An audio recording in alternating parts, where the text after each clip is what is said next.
This woman would pick on me for anything, but her obsession with my mailbox was on another level. At first it looked like an accident. I mean, maybe she stumbled into it one day, or her car brushed against it. But eventually it became a habit, a weekly occurrence. I'd step outside to collect the mail and find my poor mailbox tilted or outright knocked to the ground. That's when I realized this was no coincidence, and it certainly wasn't the wind. It was Karen, my neighbor, who had decided that for whatever twisted reason, my mailbox was a personal affront to her sense of control. If someone had told me a year ago that I'd end up in a bitter feud over a simple mailbox, I'd have laughed. A mailbox? Really? I would have said. But here I am, telling you how Karen turned a harmless metal box into the focal point of a bizarre neighborhood conflict. And if you think I'm overreacting, you've never met someone who can lose sleep over a piece of mail that isn't even theirs. It all started with small signs. My mailbox sat at the edge of my property, right up by the curb, same as everyone else's. Yet for some unfathomable reason, Karen seemed determined to take offense at it. One day, I stepped outside to get my mail and saw the post leaning at a strange angle. I shrugged it off, thinking maybe it was local kids messing around or a random gust of wind. But then it happened again, and just as I began to wonder if I was imagining patterns that weren't there, fate dropped the truth in my lap. See, the neighborhood had been experiencing a few thefts lately, some packages disappearing from porches, a break-in or two, and I decided to install a security camera out front, just for peace of mind. Honestly, I wasn't even thinking about the mailbox. But on the first day I checked the footage, there she was, in black and white, Karen creeping onto my property in the middle of the night, flashlight in one hand and wearing a flowery robe. She stared at my mailbox like it had personally insulted her. Then she flat out kicked it, hard, as if punishing an inanimate object for existing. Seeing a middle-aged woman in a robe and slippers punting a mailbox was so surreal I almost choked on my coffee. I mean, who does that? A normal person, upon discovering such insanity, might have confronted her right away, maybe called the cops. But me, I was too intrigued. I wanted to see how far she'd go, so I just fixed the mailbox again the next day, not a word spoken, and waited. Sure enough, the following evening, she returned. This time she shoved it with both hands, then wandered off like she'd done her civic duty. That's when it sank in, she'd made it her mission to wreck my mailbox whenever she could. It was time to end this nonsense, once and for all. The weirdest part was that Karen and I had never had a real argument before. We weren't friends, but we weren't enemies either, at least not until she developed this unholy grudge against my mailbox. Most neighbors in our area just wave politely, maybe chat about the weather. Karen had always been standoffish though, with that air of someone who believes the entire neighborhood is beneath her. Now, apparently, she'd decided that my poor mailbox was the greatest evil threatening her sense of aesthetic order. But if Karen wanted a war, I'd give her one. After going through multiple nights of footage, seeing her antics, kicking, shoving, even once trying to rip the mailbox open with her bare hands, I knew she wasn't going to quit. So I brainstormed ways to protect my property. At first I thought about anchoring the mailbox in concrete.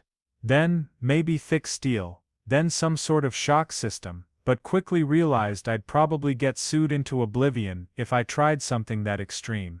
Eventually I landed on an idea that felt both ridiculous and perfect: titanium. Yes, titanium. It was overkill, sure, but I'd had enough of her petty attacks. I made some calls, found a specialized locksmith, and asked for the toughest possible post plus a mailbox that could stand up to extreme punishment, impact, corrosion, you name it.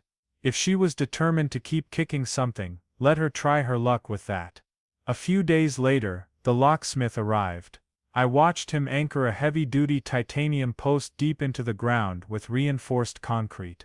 Once everything set, we bolted on a sleek, shiny mailbox that practically screamed indestructible. The next morning, while I was out there chatting with the locksmith, guess who rolled by? Karen, of course, crawling past my house in her car, gawking at the new setup like it was a hideous affront to her realm. She literally stopped in the middle of the street, gave me a look that blended outrage and disbelief, then drove off without a word.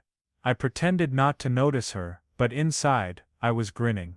Let her come for the mailbox now. That night, once everything was installed to perfection, I settled onto my couch with a cup of coffee. My new security camera feed was on my phone, ready to record anything out of the ordinary. Around 2 a.m., right on schedule, I saw her figure appear on the screen. Robe, slippers, flashlight in hand, creeping toward the mailbox like a stealth operative on a secret mission. She looked around to ensure no one was watching, then raised her leg for a big powerful kick.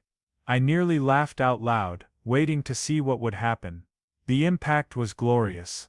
She collided with the post, and it was like watching someone kick a brick wall at full force. She yelped, recoiled, lost her balance, and promptly landed flat on her behind. Her flashlight tumbled across the sidewalk, and she sat there for a moment, clutching her foot in agony. It was like a scene out of a slapstick comedy. I calmly sipped my coffee, trying not to burst out laughing so loudly I'd wake the neighbors. After a few seconds, she forced herself up, wincing in pain, glaring at the mailbox as though it had personally betrayed her. But my brand new titanium fortress was unfazed, standing tall and unscratched. She limped away, nursing her bruised foot, and even more so, her bruised pride. Anyone else might have learned a lesson after that, but not Karen. She was the type who'd rather set the whole world on fire than admit defeat. The next morning, I stepped out to get my paper, and saw her on her porch, foot propped on a pillow, an ice pack strapped to it. She refused to meet my eyes, but I could practically feel the fury wafting off her. If it had been anyone else, I might have felt pity. But this was the same woman who'd hammered away at my mail for weeks. I relished every moment of her self-inflicted misery. Later that day, as I was washing my car, a sleek black sedan parked in front of Karen's house. Out stepped a lawyer, well-dressed, carrying a briefcase. I wasn't shocked. I fully expected some kind of retaliation, but I had no clue it would be as silly as it turned out to be. The very next day, I got an official-looking letter in my mailbox, claiming that Karen was suing me. Yes, she, the person who had been vandalizing my property for ages, wanted to take me to court. Why? Because I allegedly installed a dangerous structure that caused her injury. The irony was too rich. The woman who had deliberately tried to damage my property was now blaming me for building something too tough for her to break. I had a good laugh, set the letter on my kitchen table, and thought, all right, if she wants a legal fight, I'm game. The court hearing arrived, and I decided to go alone, no attorney. Meanwhile, Karen hobbled in on a bandaged foot, accompanied by a pompous lawyer who loved the sound of his own voice. His argument was almost comedic. I had created a malicious hazard in my front yard, failing to warn neighbors about the potential for harm. He went on about how the mailbox was an engineered trap, as if I'd built a medieval fortress rather than a sturdy letter holder. The judge asked for my side. I calmly explained that Karen had destroyed 3 of my mailboxes previously, and that I simply wanted one that could survive. Do you have any evidence? The judge asked. With a nod, I presented a USB drive. The entire courtroom watched, spellbound, as footage showed Karen sneaking around at night, hitting, kicking, and pulling at my older mailboxes. The highlight, of course, was her epic meltdown, with the titanium post blasting her foot against it with all her might, and then toppling over like a fallen statue. The judge paused the video right at that frame, and the hush in the courtroom was wonderful. Karen's lawyer looked like he wanted to sink into the floor. The judge turned to her, and asked, "Ma'am, did you voluntarily kick this mailbox?" She tried to spin some excuse, but the evidence was too damning. Case dismissed, the judge declared, shaking his head in exasperation. One would think Karen might give up after that kind of public loss, but no. Limping and fuming, she left the courtroom muttering insults under her breath. Over the following days, I heard rumors that she was going door to door, trying to gather signatures for a petition to force me to remove my hazardous mailbox. Her reason, she claimed it posed an imminent threat to children. The comedy in that was, we barely had children in our entire community. Most folks were retirees or older couples. The only kid in a 5-house radius was a lazy old dog named Max. But after everything Karen had pulled, bogus complaints, petty vendettas, attempts to sabotage neighbors, her appeal to civility fell on deaf ears. Word spread that she'd become a nuisance, and nobody was buying her spiel. Instead, someone took her petition, converted it into a request to have Karen herself removed from the community for repeated harassment, and it caught fire. Before I knew it, the entire neighborhood was abuzz with talk of finally expelling Karen. The HOA bylaws, ironically, had a clause stating that if a resident became an ongoing disturbance and the board voted them out, they had to move. After years of her tyranny, people united around a single goal: get rid of Karen. Within days, I got an email from the HOA about an emergency meeting. Karen's conduct was on the agenda. On the night of the meeting, the community center was jammed with neighbors. The tension was thick, everyone wanted to see what would happen. Karen arrived, trying to act above it all, but you could see fear in her eyes. When the board stood up, they calmly laid out the countless grievances: repeated harassment, property damage, slander, and so forth.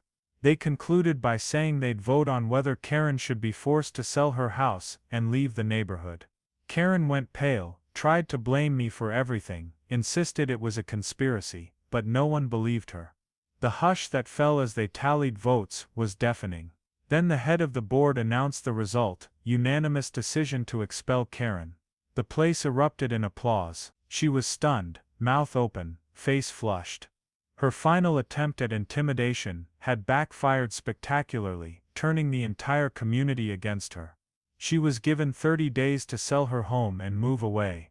The next weeks were something of a neighborhood holiday. People who used to keep to themselves started chatting in the street, joking about the fiasco, congratulating each other on stepping up. I'd never seen neighbors come together like that. As for Karen, her house went on the market quickly, and eventually she vanished, presumably to find a new place where no one knew her name or her mailbox kicking past. And how about my mailbox? Still standing, not a dent, not a scratch. Every time I see it out there, it reminds me that some battles are worth fighting, even if they seem trivial.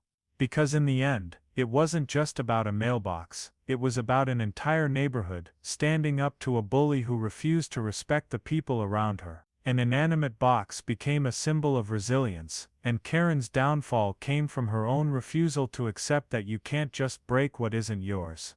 Enjoying this tale of neighborly madness and mailbox revenge? Please like and subscribe. Let's continue the story. Whenever I step outside now, I can't help but grin. The for sale sign that once sat on Karen's yard is gone, replaced by a warm, friendly couple who appreciate a neighborhood free of petty drama. We greet each other politely, share small talk about the weather, and occasionally laugh about the old mailbox story. Our block has never been so relaxed. Even that old dog Max seems livelier, waddling around, free from the tension that once clung to these houses. I remember the day Karen finally drove away for good.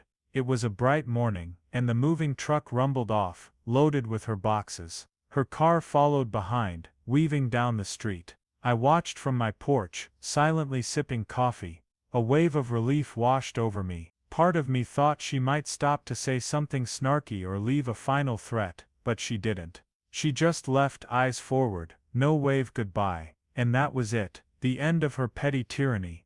In the aftermath, the neighbors formed better bonds. We decided to hold monthly potlucks in the local park, inviting everyone to bring a dish. People who had barely spoken to each other in years started exchanging recipes, inviting each other over for barbecues, even volunteering to help with yard work. It's strange how a single small object, a mailbox, catalyzed such a big shift in our little community.